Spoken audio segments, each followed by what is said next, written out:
Welcome to our next OWA Live segment. We've had a lot of good questions this week. We appreciate you all sending your questions in.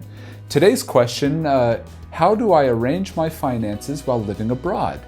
I think that's a fantastic question. As a matter of fact, my parents are living abroad right now in Germany, and Lindsay and I actually just got back from visiting them. Had a great time over there. There are a couple of things that we need to keep in mind here.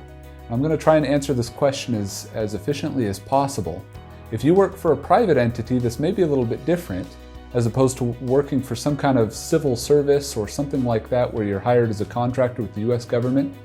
And finally, if you are military, each one of these things will vary just a little bit. But there's some baseline things that we want to make sure that we accomplish. So thing number one, piece number one that we want to make sure that we get done, we need to make sure that we have a bank that will work abroad. Depending on where you're stationed or where you get sent with your company, we want to make sure that that bank has at least some kind of reciprocal agreement or branch or something like that in that country. That way you can avoid paying some excessive fees when your paycheck is deposited. And on top of that, it makes things easier for using debit cards and things like that. Now, tip number two kind of plays into that a little bit. We want to make sure that we have a credit card that doesn't charge any foreign transaction fees.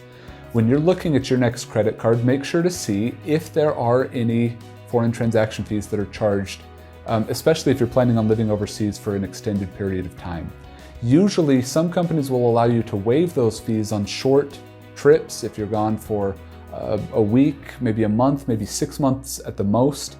But if you're planning on living there for a 3 to 5 year time frame, it would be good to make sure that you've got a credit card that doesn't charge foreign transaction fees. The third thing that you want to do is coordinate with your HR representative. Your HR representative, whether it's with a private organization, whether it's with someone in the federal government, or whether it's with the military, will be able to coach you as to what you should expect. Specific when it comes to taxation. A lot of private organizations will hire a CPA specifically for you to file your taxes, both in that foreign country and at home. Usually you'll maintain one state of residence wherever you decide. Typically it's the state from which you moved. You'll need to file taxes in that state. You'll need to file your US federal taxes for as long as you've got some kind of US federally taxable income.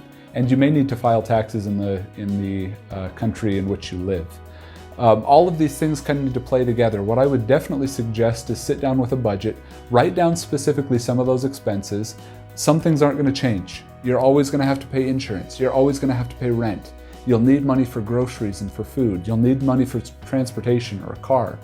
Make sure that you allot an appropriate amount of money there. Pay attention to how much things cost. I know in Europe specifically, housing is considerably more expensive than it is in the United States.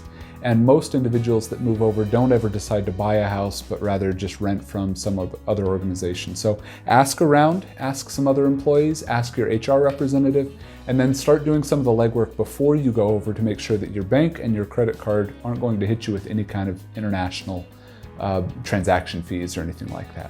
Great question.